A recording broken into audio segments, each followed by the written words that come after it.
Hello guys, good morning to all. My name is Shivam Tyagi. Welcome to Study Funda. So here is the newspaper analysis of the 18 July 2020. So let's start the session. Our first news is हाँ, ये एक NGT से related news थी। अभी एक NGT में एक appeal गई थी कि जो क्रीमेशन प्ली है, जहाँ हम मतलब लोगों को जलाया जाता है, उनकी जगह को कम कर दिया जाए, क्योंकि उनकी जगह उसकी वजह से बहुत पॉल्यूशन हो रहा है। तो जितने भी क्रीमेशन ग्राउंड है उनको कम कर दिया जाए, ऐसा एक पिटीशन गई थी एनजीटी के लिए। तो न्यूज़ इतनी इंपॉर्टेंट नहीं है। अगेन इसमें जो इंपॉर्टेंट है वो है ऑर्गेनाइजेशन एनजीटी। तो एनजीटी बहुत न्यूज़ में भी आती है डेली। अगर आप न्यूज़पेपर फॉलो करेंगे तो आप देखिएगा हर अल्टरनेट डेज एनजीटी का नाम आता है। तो एनजीटी यूपीएससी में भी बहुत बार क्वेश्चन इससे बनता रहता है, तो इसलिए एनजीटी पढ़ना बहुत ज़रूरी है। तो मैं आपको एनजीटी बताता हूँ। एक्ट के थ्रू बनी है बाय एनजीटी एक्ट 2010। तो ये एक स्टैट्यूटरी बॉडी हो गई। अगर कोई भी बॉडी किसी एक्ट के थ्रू बनती है तो एक स्टैट्यूटरी बॉडी होती है। तो पहली चीज़ तो आपको ये ध्यान रखनी है कि किस एक्ट से बनी है। NGT act 2010। इसका काम क्या है कि डिस्पोज करती है केस रिलेटेड टू एनवायरमेंट से रिलेटेड जितने केस होते हैं, या कंजर्वेशन ऑफ फॉरेस्ट या किसी भी नेचुरल रिसोर्सेज से केस रिलेटेड होते हैं, तो इनको देखती है। तो दो चीज़ रिलेटेड है, एक तो एनवायरमेंट से रिलेटेड केस और फॉरेस्ट रिसोर्सेज या कंजर्वेशन से रिलेटेड केस, वो ये देखती है। इंडिया जो थर्ड कंट्री है जिसने एनजीटी जैसी कोई चीज़ बनाई है, तो पहली कौन सी है? तो पहली है ऑस्ट्रेलिया। आप ये ध्यान रखिएगा, ये नहीं पूछेंगे पहली कौन सी है, ये तो क्वेश्चन नहीं आएगा, लेकिन ये जरूर आएगा। ऑप्शन होगा कि India is the first country who propose NGT, तो नहीं, वो ऑप्शन गलत हो जाएगा। इंडिया जो थर्ड कंट्री है, पहली ऑस्ट्रेलिया, दूसरी है न्यूजीलैंड, तीसरी है इंडिया। इसमें क्या होता है, इसमें 6 मंथ का टाइम होता है। 6 महीने के अंदर आपको केस खत्म करना है। कोई भी केस एनजीटी पे जाएगा और 6 महीने के अंदर खत्म करना है। तो एक इंपॉर्टेंट क्वेश्चन है, कितने महीने में केस खत्म करना है। इसकी 5 प्लेस ऑफ सिटिंग है, 5 रीजनल, एक न्यू दिल्ली में प्रिंसिपल बेंच है और 5 रीजनल बेंच है, भोपाल, पुणे, कोलकाता, चेन्नई एंड अदर 4, ये 4 हैं। और इसमें क्या होता है, इसमें चेयरपर्सन होते हैं, एक चेयरपर्सन होता है, जुडिशियल मेंबर्स होते हैं और एक्सपर्ट मेंबर्स होते हैं। तो चेयरपर्सन भी होता है, कुछ जुडिशियल मेंबर्स भी होते हैं और एक्सपर्ट मेंबर्स भी होते हैं। तो जो चेयरपर्सन होता है वो या तो सुप्रीम कोर्ट का कोई जज हो सकता है, सुप्रीम कोर्ट का या तो कोई जज होगा, या हाई कोर्ट का चीफ जस्टिस होगा। चीफ जस्टिस होना चाहिए हाई कोर्ट का और जज होना चाहिए सुप्रीम कोर्ट का। इनमें से कोई भी एक इसका चेयरपर्सन बन सकता है। तो एक चीज़ आपको याद रखनी है, और ये होल्ड करता है 5 साल के लिए अगर कोई भी इसका चेयरपर्सन करता है, और रीअपॉइंट नहीं हो सकता। ये सब पॉलिटी का पार्ट है। अगर आप लक्ष्मीकांत करेंगे तो उसमें पूरा एनजीटी का चैप्टर है, और हमारे नोट्स में भी एनजीटी का चैप्टर बहुत अच्छे से एक्सप्लेन किया हुआ है। तो ये पूरा पॉलिटी का मैं आपको बता रहा हूँ। अगर आप न्यूज़ को लेंगे स्टैटिक पोर्शन से, तभी वो आप अच्छे से एग्जाम को क्लियर कर पाएंगे। तो ये मैं स्टैटिक पोर्शन आपका कवर कर रहा हूँ न्यूज़ के साथ। तो ये 5 ईयर्स के लिए होता है और इसका रीअपॉइंटमेंट नहीं हो सकता, नॉट एलिजिबल फॉर रीअपॉइंटमेंट, ये ध्यान रखिएगा। और इसमें प्रिंसिपल ऑफ नेचुरल जस्टिस होता है, ये बहुत इंपॉर्टेंट, इस पर आप मार्क लगा लीजिए। बाकी के ये जो होता है not bound by the procedure laid down by the CPC 1908, ये इसको नहीं मानता, कोड ऑफ सिविल प्रोसीजर को। ये अपने प्रिंसिपल ऑफ नेचुरल जस्टिस को मानता है। इसकी पावर होती है एक सिविल कोड की, और ये इंपॉर्टेंट, मैं जहाँ इंपॉर्टेंट लिख देता हूँ उसको आप प्लीज़ कहीं नोट करा करिए। ये 2 पॉइंट बहुत इंपॉर्टेंट है। एक तो प्रिंसिपल नेचुरल जस्टिस को मानता है, सीपीसी को नहीं मानता है। और लास्ट वाला पॉइंट, इसमें कौन कौन से एक्ट नहीं आते हैं। क्वेश्चन में आता है कि वाइल्ड लाइफ प्रोटेक्शन एक्ट, आपको लगेगा हाँ ये तो वाइल्ड लाइफ फॉरेस्ट से रिलेटेड है तो ये आता होगा, तो ये नहीं आता है। और दूसरा schedule tribe and other forest dweller recognisation of forest act 2006, ये भी नहीं आता है। तो ये आपको खास ध्यान रखना है कि इसमें कौन कौन से एक्ट नहीं आते हैं। वो इधर ही कंफ्यूज कर देगा, इन 2 एक्ट का नाम लिख देगा और बोलेगा ये एनजीटी में आते हैं, तो आप कर देंगे टिक, तो हो जाएगा गलत। तो आपको बस ये 2 एक्ट का नाम ध्यान रखना है जो एनजीटी में नहीं आता है। तो वाइल्ड लाइफ प्रोटेक्शन एक्ट 1972 और ये ड्वेलर्स एक्ट बोलते हैं, फॉरेस्ट राइट एक्ट बोलते हैं 2006 का, ये दोनों नहीं आते हैं। सो यही थी बस एनजीटी से related news. So the next news is, हाँ अभी यूएन की मीट करिए, क्योंकि यूएन को 75 साल कंप्लीट हो गए हैं, ऐसा हुआ। तो अभी वीडियो कॉन्फ्रेंसिंग के जरिए मोदी साहब ने वहाँ मीटिंग करी है। तो हमें ये सब नहीं जानना, हमें इसमें जानना है कि इकोसॉक क्या चीज़ है। तो इकोसॉक क्या है, ये इसमें जिक्र हुआ था इकोसॉक का, तो मैं आपको इकोसॉक ही बताऊँगा। तो इकोसॉक क्या है, one of the 6 main organisation है यूएन की, जो 1945 में बनी थी। 6 में से एक मेन ऑर्गेनाइजेशन है जो 1945 में बनी थी। इसका काम क्या है, ये रिकमेंड करती है on economic, social and environmental issues. 3 चीज़ें, इकोनॉमिक, सोशल और एनवायरमेंटल इशूज़। बस आपको यही ध्यान रखना है, शॉर्ट याद रखा करिए, क्योंकि आपको टिक करना है, आपको उसमें डिटेलिंग नहीं लिखनी है एग्जाम में। आपको इसीलिए बस याद शॉर्ट में रखना चाहिए, किससे रिलेटेड है, कब बनी है, कौन सी ऑर्गेनाइजेशन है। तो one of the main 6 organisation है यूएन की, 1945 में बनी है। ये 3 काम ये देखती है। इसमें 54 मेंबर्स हैं। ये जानना इतना इंपॉर्टेंट नहीं है, लेकिन इंपॉर्टेंट क्या है, इंडिया भी इस साल इसका मेंबर बन गया है। कब से कब तक, फ्रॉम 1 जनवरी से इतना। तो यही आ जाएगा, India is a member of इकोसॉक, तो हाँ वो ठीक ऑप्शन होगा। और 3 साल के लिए बनता है। कोई भी मेंबर बनेगा और 3 साल के लिए बनेगा, तो 3 ईयर्स के लिए बनता है। कोई भी मेंबर बनेगा और 3 साल के लिए बनेगा। और इंडिया प्रेजेंटली इसका मेंबर है, ये जरूर ध्यान रखिएगा, इकोसॉक का 2020 तक, 31 दिसंबर इस साल के 2020 तक इसका मेंबर बना रहेगा। तो आपका एग्जाम इससे पहले है तो इंडिया एज अ मेंबर, तो आपको टिके करना पड़ेगा। सो द नेक्स्ट न्यूज इज, हाँ अब ये इम्पॉर्टेंट नहीं थी लेकिन इसमें एक जगह का नाम था इसलिए मैंने बता दी। नेपाल के जो प्राइम मिनिस्टर हैं पीएम ओली, वो कह रहे हैं कि भगवान राम हमारे यहाँ से थे, इंडिया में नहीं थे, इंडिया से ज़्यादा वो हमारे यहाँ के थे। तो ये ऐसा बोल रहे हैं। तो वहाँ एक आर्कियोलॉजिकल साइट है थोरी। तो क्वेश्चन में आएगा थोरी कहाँ पर है जगह, तो आर्कियोलॉजिकल साइट है नेपाल में, ये यूपी बॉर्डर पे है। आप ये और ध्यान रख सकते हैं, नेपाल में UP border, in border town of Birganj. तो बस ये एग्जाम में यही आएगा, थोरी आर्कियोलॉजिकल साइट कहाँ की है, तो ये नेपाल की है। थोरी में ऑलरेडी बहुत सारे एंशिएंट हिंदू रिलीजियस साइट हैं पहले से हैं, तो लोग वहाँ पहले से different parts of the world देखने आते हैं।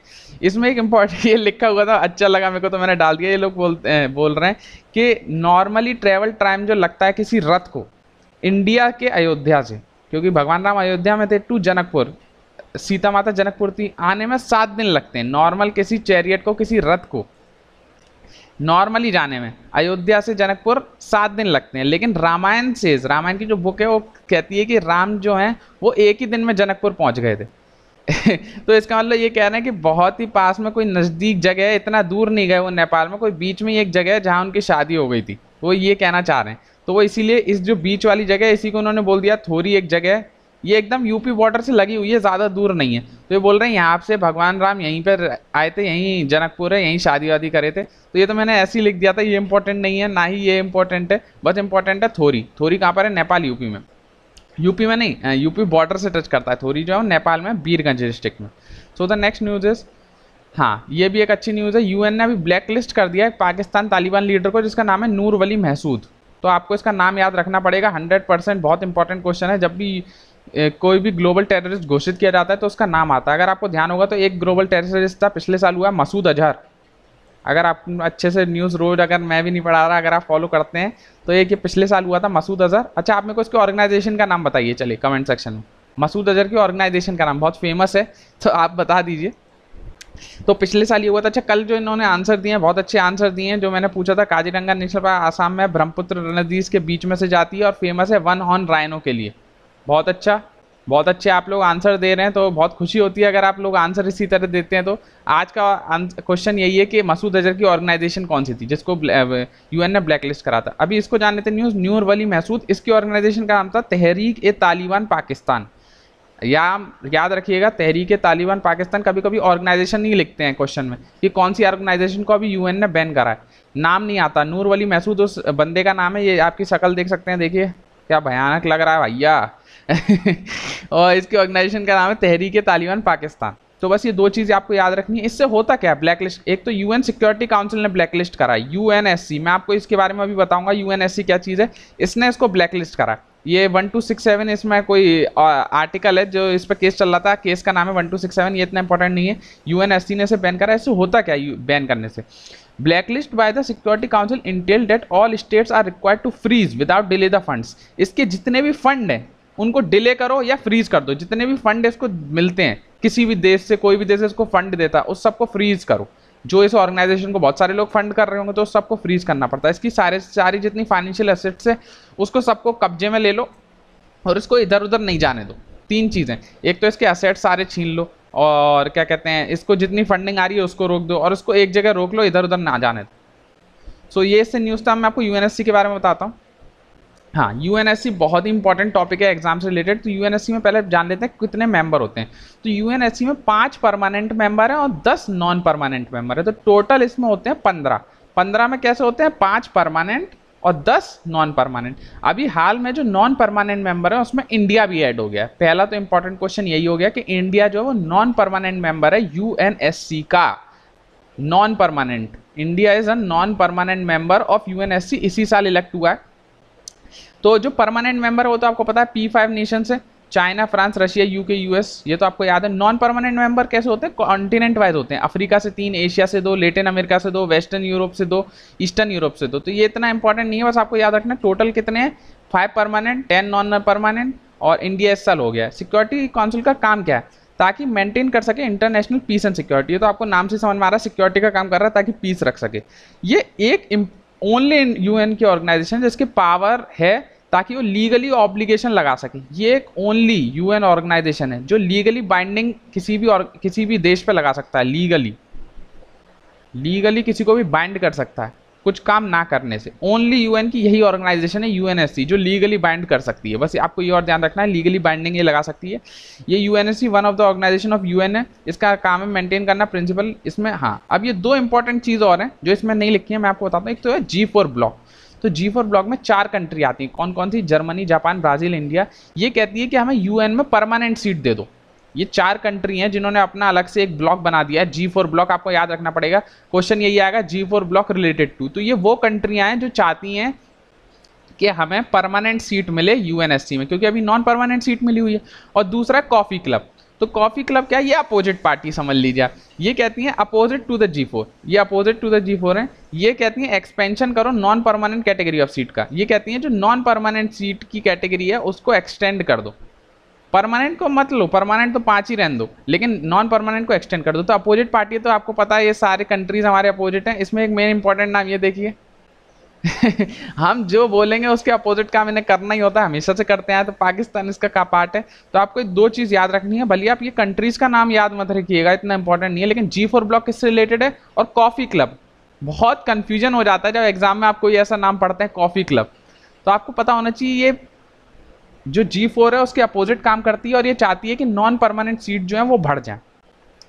सो द नेक्स्ट न्यूज इज, हाँ ये रोज आता है, अभी स्टेट कह रही है जो ब्लैक मार्केटिंग हो रही है इन 2 ड्रग की, रेमडेसिविर, टोक्लेमेजेप, तो इनको अभी कंट्रोल करो, इनकी ब्लैक मार्केटिंग ना हो। तो मैं आपको इनके बारे में कल भी बताया था। मेरे को एक कमेंट आया था कि सर आप डेली न्यूज़ रिपीट मत किया करिए, कुछ आप नया कंटेंट दीजिए। तो मैं ये बताना चाहता हूँ इसके 2 कंडीशन है। एक तो हमारे रोज़ कुछ नए मेंबर्स ऐड होते हैं, उनके लिए मुझे रोज़ बताना पड़ता है। दूसरा, अगर न्यूज़ आ रही है मैं आपको डेली इसीलिए बताता हूँ तो आपको घर जाके ना पढ़ना पड़े, आपको यहीं याद हो जाए। और अगर कोई ज़्यादा अच्छी न्यूज़ आएगी तो आप देखिए, किसी दिन मेरा लेक्चर 20 मिनट का होता है, किसी दिन 15 मिनट का होता है। तो मैं ये नहीं देखता कि कितना टाइम लग रहा है, मैं आपका पूरा कोर्स कंप्लीट कराता हूँ। अगर कंटेंट कुछ भी इंपॉर्टेंट है तो मैं उसी दिन कवर करूंगा ही, आप उसकी टेंशन मत लीजिए।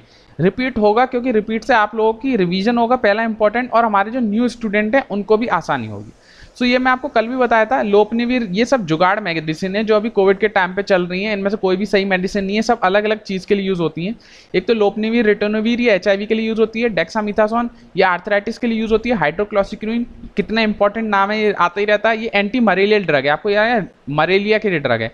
फेविपिर ये वायरल ड्रग है इन्फ्लुएंजा के लिए। रेमडेसिविर एंटी वायरल ड्रग है। देखिए कुछ मलेरिया है कुछ वायरल है, तो आपको ये याद रखना पड़ेगा। कभी कभी मैच द कॉलम ये डायरेक्ट पूछी जा सकती है। So the next news is, हाँ ये एक इंपॉर्टेंट एडिटोरियल आया था। जैसे कि डेली मैं आपको करीबन 4 दिन हो गए जो मैं चाबार पोर्ट बता रहा हूँ, तो फिर एक एडिटोरियल आ गया। लेकिन इसमें एडिटोरियल में 3-4 चीज़ और नई चीज़ जिक्र हुआ था, इसलिए मैंने आपको बता दिया। एक तो सबका आपको अब तो पता चल ही गया होगा, 628 किलोमीटर की चाबार से जायदेन जो अभी हम बनाने वाले थे ईरान के चाबार पोर्ट पर, वो अब हम नहीं बना रहे हैं, अब वो खुद बना रहे हैं ईरान के लोग। तो पहली इंपॉर्टेंट न्यूज़ तो ये हो गई। इससे क्या हुआ होता, अगर हम वहाँ पे ये बना रहे थे, इससे होता हमारी डिपेंडेंस जो है वो कराची पाकिस्तान में नहीं रहती, क्योंकि हमें मिडिल ईस्ट और रसिया में जाना पड़ता था पाकिस्तान के थ्रू। अगर हम चाबार पोर्ट में पूरा काम करते तो हम यहाँ से घूम के चले जाते। फिर चाबार पोर्ट जो है वो कहाँ पर है, एक तो इंपॉर्टेंट क्वेश्चन आप लिख लीजिए। चाबार पोर्ट जो है वो ईरान के मकरन कोस्ट पे, क्वेश्चन यही होगा चाबार पोर्ट कहाँ पे, तो ईरान के मकरन कोस्ट पे जो बस 1000 किलोमीटर दूर है कांडला से। कांडला पोस्ट कहाँ पर है, कांडला पोस्ट हमारी इंडिया में, तो आपको यही याद रखना है कांडला पोस्ट कहाँ पर है, वो हमारी इंडिया में। तो ये तो ठीक है, इससे रिलेटेड न्यूज़ यही है। हाँ, और 2015 में sanctions on Iran eased with the signing off joint comprehensive planning on action और द न्यूक्लियर डील। 2015 में क्या हुआ, एक डील साइन हुई JCPOA। इसे किसने साइन किया मैं आपको आगे बताऊंगा बिल्कुल डिटेल में, बहुत इंपॉर्टेंट चीज़ है JCPOA। बस आप ये साइन ध्यान रख लीजिए यहाँ पे कि 2015 में एक ये डील साइन हुई जिसे हम ईरान न्यूक्लियर डील भी बोलते हैं। फिर इंडिया को वेवर मिल गया, US ने सैंक्शन लगा दिए थे, उससे इंडिया को वेवर मिल गया। तो ये मैं आपको JCPOA में अभी पूरा बताऊंगा क्या लिखा है। और अब देखिए, अगर इंडिया वहाँ से बाहर जा रहा है, तो इंडिया बाहर जा रहा है तो कौन सा नया कंट्री उसमें घुसेगा, आपको पता है चाइना। तो चाइना ने वहाँ से जब 2016 में जो सैंक्शन लगने शुरू हुए थे, तो चाइना वहाँ गया था, उसने प्रपोज करी थी comprehensive strategic partnership program. China ने बोला था 400 बिलियन हम आपको दे रहे हैं, 400 बिलियन ईरान को दे रहे हैं। तो वो वहाँ गया था, चाइना ने यहाँ तक बोल दिया था कि हम बार्टर ट्रेड करेंगे। बार्टर ट्रेड आपको पता है कि सामान से ट्रेड होता है, इसमें मनी का कोई रोल नहीं होता, मनी का कोई नो रोल। तो चाइना ने बोला आप हमें ऑयल दे दीजिए और आप हमसे जो चाहें वो हमसे ले सकते हैं, आप हमसे बार्टर ट्रेड कर लीजिए, आप हमें पैसा वैसा कुछ मत दीजिए। तो देखिए कितनी बड़ी बात है, चाइना सब कुछ करने के लिए तैयार है ताकि किसी भी तरह कंट्रोल लिया जा सके। Though the US unilateral quit the JCPOA, US ने मना कर दिया था, वो क्विट अपने आप कर दिया था, मैं आपको बताता हूँ। और ईरान में भी वेल कंसिडरिंग, ईरान को भी पता है ये चीज़ कि अगर हम चाइना से साथ लेंगे तो हम किसी तरह फंस जाएंगे in the form of debt trap, हम फंस ही जाएंगे या किसी भी चीज़ से हम फंस जाएंगे। तो ईरान भी ज़्यादा इसकी मर्सीलेंट टेंडेंसी को प्रपोज नहीं करता है। तो आगे बताता हूँ ऑन न्यूज़, ये आपको मैं रोज़ बताता हूँ, यहाँ से यहाँ नहीं जा सकते थे, यहाँ से जहाँ जाना था, तो इसलिए हमने ये चाबार पोर्ट हमने बनाया। चाबार पोर्ट हमने रीज़न ही हमारा बनाने का ये था कि ताकि हम यहाँ से ऑल्टरनेटिव रूट हम यहाँ से यहाँ जा सकें, रशिया जा सकें, ईयू जा सकें, मिडिल ईस्ट में जा सकें, क्योंकि पाकिस्तान में जाने नहीं दे रहा था। अभी जैदान इस रेलवे का जिक्र हो रहा है जो अब ईरान बना रहा है खुद से। पहले इसे कौन बना रहा था, इरकॉन बना रही थी, इंडियन रेलवे कंस्ट्रक्शन। एक कल गैस फील्ड का भी नाम आया था, फरजाद बी गैस फील्ड, इसका नाम कल आया था। इसको भी पहले इंडिया की मदद से बना रहे थे, ये भी ईरान में। आप इसका नाम याद रखिएगा जो नए लोग हैं, मैंने कल बताया था फरजाद बी गैस फील्ड, ये भी ईरान में ही है। पहले इंडिया इसको बना रहा था, इंडिया में ओएनजीसी से बना रही थी। ओएनजीसी की कंपनी कौन सी है, ओएनजीसी विदेश लिमिटेड, तो विदेश का काम ये देखती थी, वो बना रही थी, लेकिन अब नहीं बना रही है, अब ईरान खुद बना रही है। It is true that China has greater capacity to resist US, ये पता है सबको कि चाइना के पास ज़्यादा पावर है sanction compare to India, but Iran realizes the advantage of working with only partner that enjoy sanction waiver from US for Chabahar since it provide connectivity for landlocked Afghanistan. लेकिन Iran को यह भी पता है कि इंडिया को waiver मिला है, तो बहुत बड़ी बात है। जब यूएस किसी को वेवियर नहीं दे रहा है और इंडिया को वेवर दे रहा है तो ये बहुत बड़ी बात है। तो ईरान भी चाहता है कि किसी तरह इंडिया हमारे साथ आए ताकि हम अफगानिस्तान, जो एक लैंड लॉक्ड कंट्री है, किसी भी साइड से इसमें सी नहीं है, ताकि हम उसकी हेल्प कर सकें। ये लास्ट लाइन आप कहीं भी यूज कर सकते हैं। The key is to continue to remain politically engaged with Iran so there is a better appreciation of each other sensitivity and compulsion. अगर इंडिया ईरान के रिलेशन में तो आप ये लास्ट लाइन यूज करिएगा, you can fetch the mask easily. ये SA के लिए मैंने बता दिया आपको लास्ट लाइन। सो अब मैं आपको जेसीपीओ के बारे में थोड़ा बता देता हूँ। नहीं हाँ ये था। तो जेसीपीओ को हम बोलते हैं ईरान न्यूक्लियर डील, जेसीपीओ को हम बोलते हैं ईरान न्यूक्लियर डील। इसमें कौन था, ये ईरान की डील थी। ये क्वेश्चन होता है जेसीपीओ में कौन कौन था। P5+1+EU, ये कंट्रीज थी इसमें। P5 कौन सी, जो 5 परमानेंट मेंबर है, जो आपको मैंने बताई है यूएनएससी में, सिक्योरिटी काउंसिल में 5 परमानेंट मेंबर है, ये वही है, P5 बोलते हैं इन्हें। एक नॉन परमानेंट मेंबर है जो कि हमारा जर्मनी, और E2 आपको पता ही है, तो आप ये सब देख सकते हैं। तो ये मेंबर हैं जेसीपीओ के। जेसीपीओ का काम क्या था कि Iran uranium enrichment program until 2030, जो ईरान बहुत यूरेनियम निकाल रहा था तो उसको हम बता सकें कि इस बराबरी से निकालो, और जो निकाल रहा है वो दूसरे कंट्रीज में भी बेच सके। पहले तो ये चुपचाप निकाल रहा था, इतना यूरेनियम पता ही नहीं चल रहा था, ताकि हम उसकी मॉनिटरिंग कर सकें, हम उसमें ट्रांसपेरेंसी ला सकें। कब तक के लिए था प्रोग्राम, 2030 तक के लिए था, क्योंकि बहुत पाया जाता है यूरेनियम, ईरान में बहुत यूरेनियम पाया जाता है, और ये आपको पता है न्यूक्लियर के लिए बहुत यूज़ होता है। तो इसी को कंट्रोल करने के लिए जेसीपीओ एक प्रोग्राम आया था। लेकिन 2018 में क्या हुआ कि यूएस ने बोला कि हम इससे विड्रॉल करेंगे। क्यों, क्योंकि ये जो जेसीपीओ प्रोग्राम है इसमें ईरान की बैलिस्टिक मिसाइल का कोई जिक्र नहीं था। तो ईरान बहुत सारी बैलिस्टिक मिसाइल बना रहा था, इसलिए यूएस ने बोला कि हम इससे बाहर निकल जाएंगे। और Iran action in Syria, Iran ने बहुत सारे सैंक्शन लगा रखे हैं सीरिया पे, बहुत बम फ्लो होता रहता है, तो इसलिए इन्होंने, यूएस ने बोला कि हम जेसीपीओ से बाहर निकलेंगे। भले यूएस ने बोल दिया कि वो जेसीपीओ से बाहर निकलेगा, यूएस ने बोल दिया, तो भले इसने बोल दिया, लेकिन ये बाकी की जितनी कंट्री है वो अभी भी ईरान के साथ हैं, अभी भी इसके साथ ट्रेड कर रही हैं। तो ये याद रखिएगा, बस यूएस निकला है, ओनली यूएस ने निकला है, बाकी के नहीं निकले, ये आपको ध्यान रखना पड़ेगा। सो इससे बस रिलेटेड यही न्यूज़ थी, आपको बस जेसीपीओ का चीज़ ध्यान रखनी है, क्या चीज़ है।